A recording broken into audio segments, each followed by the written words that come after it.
Понеслась. Все. Okay, here we go. Все. Right? Everyone's ready?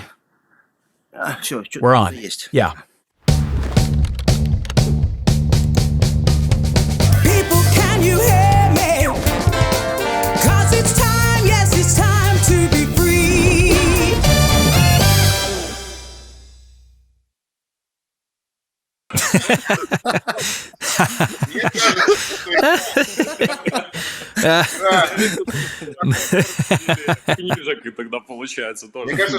I think it became clear that gamers in the East, among others, were going to like the game from as early as the closed beta stage. So even before release, I mean, objectively speaking, I think a surprise for us was that, well, it wasn't really a surprise, but we realized, I did, and I think you all, as well as Slava Makarov and Serb, did too, that CIS gamers would like this game, but we didn't expect that they would love it this much. Something like that. Look, I think you're not being completely honest. It was already clear that it was a hit during closed beta, when queues of players lined up to try it. And during open beta, it became clear that we needed to deploy more servers right away, and so on.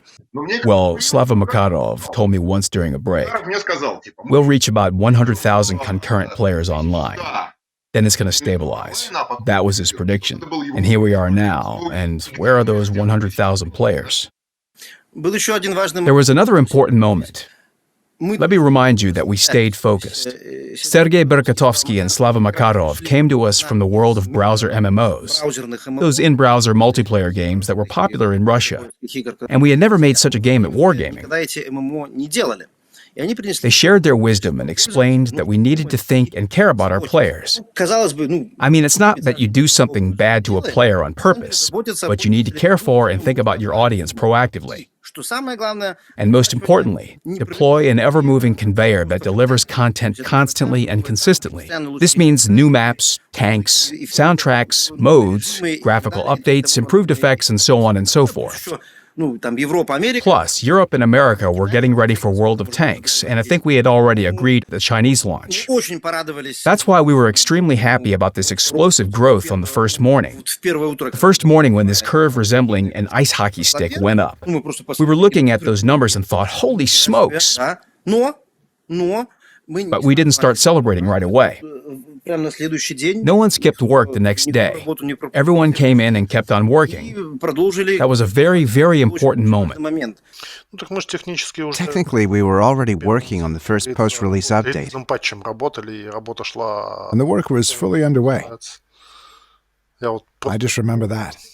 I just want to say that I play under the name Viktor Kis. That is my nickname, and it has the WG clan tag in the brackets. And those who read the forums and watched videos, those people knew that it was me. And this is like an indicator for me to measure the project's temperature. So I didn't even need to read the forums or look at the statistics. Well, sometimes you should read the forums. If the update is good and successful, players say, "Thanks, Victor. Great job, Wargaming. Keep on. We love you and respect you. Thank you," and so on in game. And if the update is not so good, well, you can count such updates on one hand. It happens, and then you see asterisks. I disabled the profanity filter and I see... People, can you hear me? I went to the forums and it was all closed. The tank forum back then, only one section was open to the public. News was published there, I think, and there was a big thread of about 500 pages. I want an invite, waiting for an invite for the beta, so people were asking for invites and just waiting. So they were chatting there while waiting for an alpha or beta invite. I don't remember. I think first alpha and then beta. And I looked at that and thought, what the hell, I'm not going to wait. I'll just contact one of the administrators. And I chose Slava. His nickname was Dobry Fey in Russian. And in Tanks, his nickname was written in English, of course. So I just sent him a private message and said something like, "Hi, Slava." No, not just "Hi, Slava." Something like, "Hello, Dobry Fay. I'm a history student. I was in my 6th year getting master's degree. I'm a history student. I'm into the history of armored vehicles and warfare in general.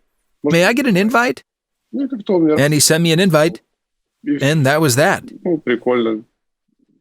And I thought, okay, cool. I entered the game and fell in love with it right away, the moment I saw the garage, just the garage. And then I played my first battle, and I realized at once that it was the game for me, and that it was going to be huge. It was so addictive. People, can you hear me? I researched the mouse and the IS after that. We had just the IS-7 and mouse at tier 10 back then. So after the mouse, I thought, well, in fact, I was researching them both at the same time because you get the daily ×2 XP bonus for the first victory. So you play the mouse, I mean the German vehicles, then the Soviets, and then I started playing medium tanks as well. But I preferred playing the heavies, then artillery, and I think I started researching tank destroyers last. Mainly I played medium tanks, and I played all of them, all the way to the top tiers. Together with Kirill, Sergei, or Anton Sitnikov, we started rolling out in a platoon of 3 medium tanks as soon as this option became available. My favorite medium, and my favorite tank in general for its look and everything else, is the T-44. I just love it. It's beautiful. Just like Nikita, I researched medium tanks, and of course the T-44 was my favorite for a long time. An awesome tank. You also played the Patton and pre-Patton a lot. But nevertheless, recalling our first favorite tanks, it's like your first love. You have just one, and it stays with you for a long time, if not forever. So the T-44, the good old T-44, still has a place in my heart. We also played in the T-44 for the Wargaming Challenge. Ah, yes. Yes, Wargaming Challenge.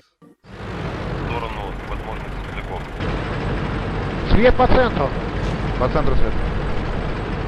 Так, 44-ки назад. Кого видим, КВ? К дереву уронили. Тигр. За камнем. Видим. Так, 44-ки стянутся к горе.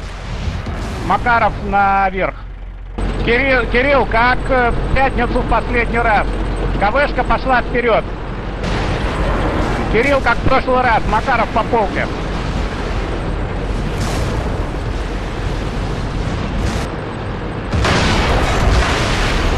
Кто-то идет к нам на базу игнорировать.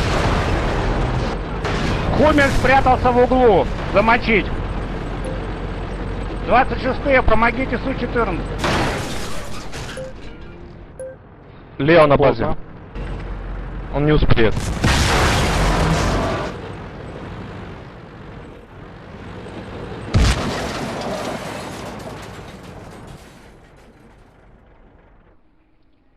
Так, фокус не удался, Факир был пьян, перерыв.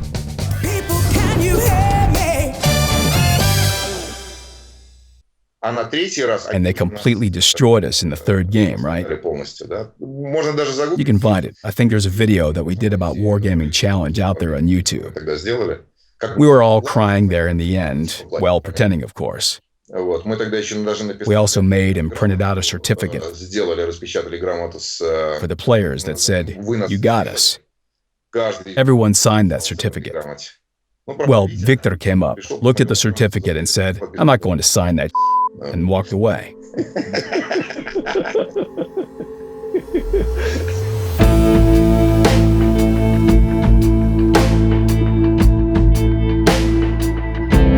Тигр 31. Ну все, передай поздравления доктору Шефу. Отлично.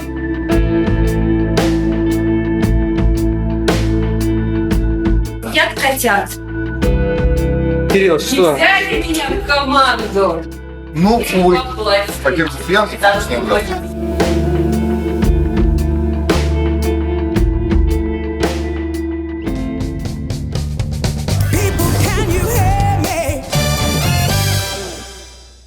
Serb introduced the rule of 2 victories. It's when you play in a platoon until you win twice. There could be more defeats, of course. But you win twice and then get back to work again. I didn't really play in a platoon. I'm a sociopath. I used to hide in the bushes in my TD and punish you. Yeah, but you remember how Pasha used to say, no, no, and suddenly, yes. Well, I played sometimes. A platoon means responsibility. Not let the teammates down and play properly. Why'd you need that? It's easier for me to sit and shoot calmly, alone. I remember before platoons were added, we joined the battles with a 3-2-1 countdown. So it happened once that Sergei Berkatovsky and I were on one team, and Nikita on the other. And we were in the same room. It was Himmelsdorf. Sergei and I pushed through the tank alley to the base, and Nikita, who was defending the base, well, we just owned him. Putting it mildly. And very happy with ourselves, we went out to have a smoke and said, it was a nice battle, as good as after having good sex. And Nikita looks out of a door and says, that wasn't good sex. Yeah, that wasn't good sex. People, can you hear me? That update? I don't remember the number. It was at the end of 2010, I think. That update is in fact legendary. One of the biggest in the history of the game. It wasn't just Tier 9 medium tanks that were introduced. If you look in the patch notes, there are Tier 9 mediums and one Tier 9 TD. So the Germans were still at Tier 8 before the Jagdtiger was moved from Tier 8 to 9. I think something like that. New artillery was added. The M40-43 was just awesome. Ruinberg, El Haluf, tank company battles, and different achievements were added, like Whitman's Medal. That was a huge patch in current terms. It's like 1.0, but about gameplay. The changes there were enormous. And Misha Jivetc used to write those patch notes manually. He was always late with them. And everyone came up to him and said, Misha, where's the patch notes? Misha, where are they? That was a huge game version. They knew about it in advance. Everyone was accumulating XP, and it was top secret how much XP you needed to progress from Tier 8 to 9. That was crazy. This update introduced the Pershing, which was at Tier 9 at that time. And the T-23E3 was at Tier 8, and it was absolutely useless. As a medium tank fan, I had no idea why that tank was added, but the Pershing was super awesome. It was the Pershing that started all that hold-down position gameplay, using the terrain folds, taking advantage of the DPM and weakly armored tanks, I mean. This is a legendary update. It's in the top 5 of the biggest updates in the game's history. People, can you hear me? Excuse me, I'll interrupt you for a minute. We were doing a radio interview one time. The media wanted to talk to us, and we constantly did interviews. And right in the middle of the broadcast, you can even find that recording on YouTube.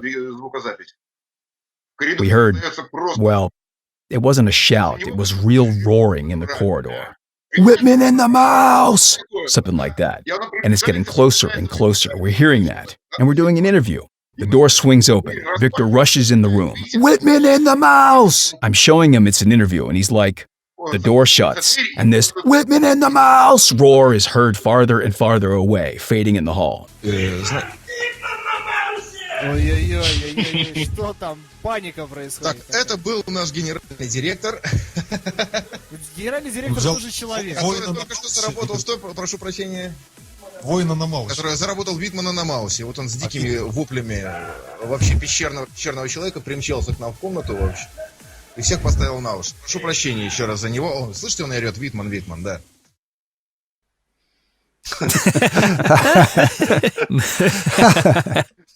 I will always remember your first Whitman's medal.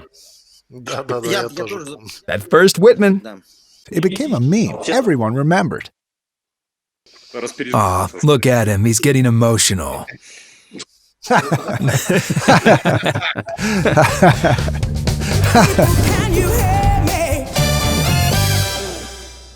It was a battle in the Type 59, unexpectedly. It was a battle on Murovanka.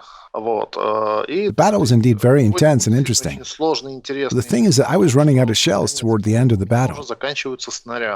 And the enemy? I think there were 3 SPGs. Luva. And the people in the chat are saying, fire! And I replied, guys, I have no shells. Then fire with gold shell. I have no shells at all. So I know there was nothing else I could do. So I decided to go into the woods and see the first SPG there. I think it was a grill. I ram and destroy it. Then I see another SPG. It fired, but there was only splash damage. I don't remember whether it destroyed itself with a splash or I finished it off with a ram. The same for the third SPG. So that's it. I thought I would go and capture the base. And I see the Luva rolling. It's also damaged. It doesn't fire at me for some reason. Maybe the Luva has a much higher ammo capacity than the Type. Maybe they forgot to replenish ammo. Or I don't know. Maybe the guy had to go somewhere and someone else was playing for him. A cat, a parrot, maybe. I don't know. But I accelerate and somehow manage to ram its side. My Type destroys it, and I have literally maybe 10 hit points left. So I go.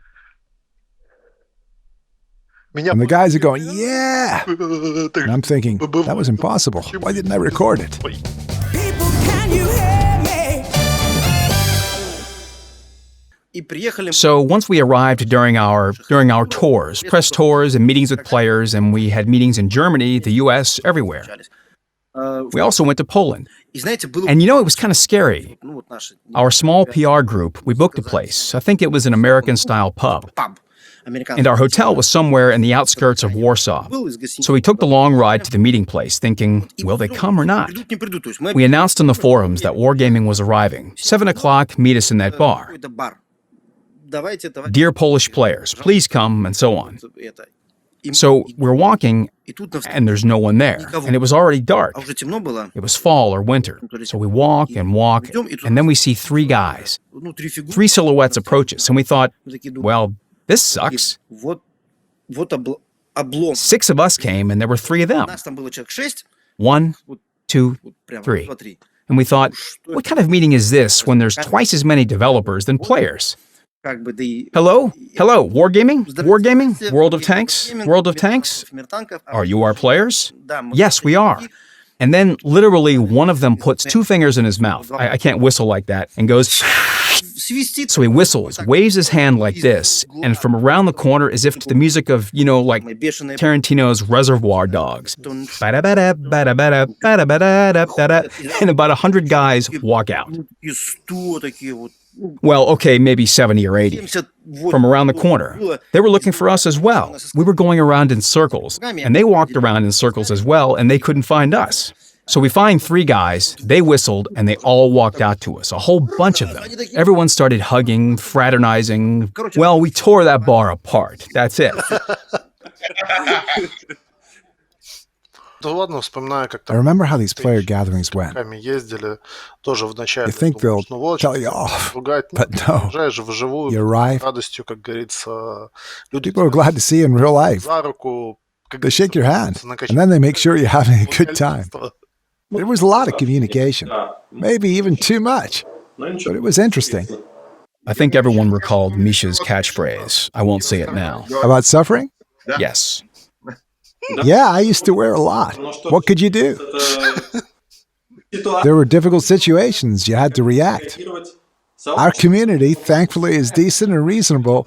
All this went on and nobody really worried about it that much. Okay, Misha. Do you remember the messages players sent you asking to unban them? Like I didn't fire at my teammates? That was my parrot.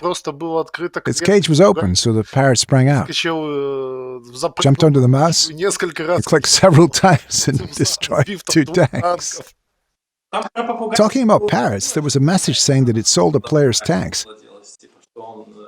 It jumped on my keyboard and sold all my tanks. Yeah, there really was a message like that. But there were many, let's say creative emails. People would come up with anything. Maybe something like that could indeed happen to someone, but it's hard to know in that constant flow. But it was fun, to everyone. People, can you hear me? The first Gamescom where we had a booth for players, I think it's one of those cool moments I'll remember forever.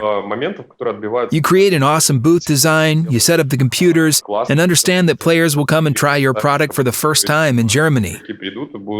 And you're also trying to meet the standards regarding participation in such expos.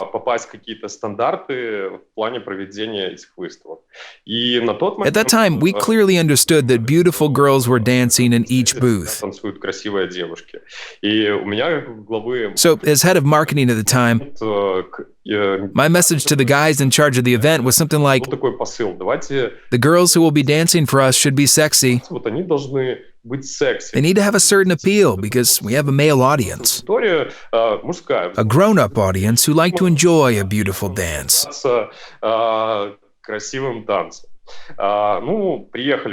So we arrived at that expo and went to check on how those girls were dancing on our first day. I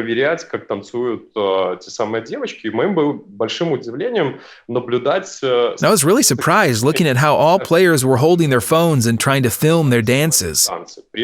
And those dances were absolutely naughty. In a panic, I ran up to the guys in charge of the event and said, "What's going on? Why is everyone filming the dancers on our stage?" Subsequently,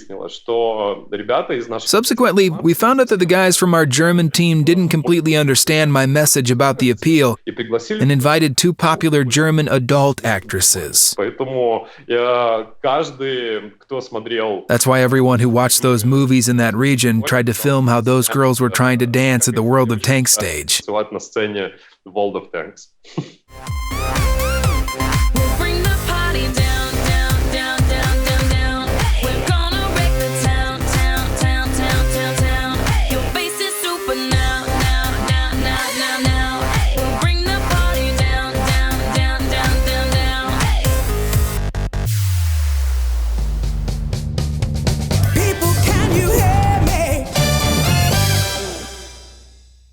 To me, World of Tanks has also become a kind of family factor. My brother lived in California, and then he got married. They had kids.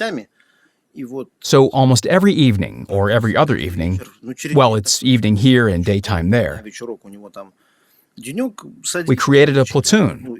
He played on the CIS server, which we had in Europe, in Frankfurt. So we played for an hour or two. We played in every tank we could, earning that ×2 XP in Tier 10 vehicles. Back then, we already had about 5 or 6 Tier 10 tanks, and we talked. How's mom? How's dad? How are the kids? How's the weather? How's the wife? How's this? How's that? And an understanding developed that World of Tanks is not just a game about big steel vehicles. It's also about a kind of social aspect they bring.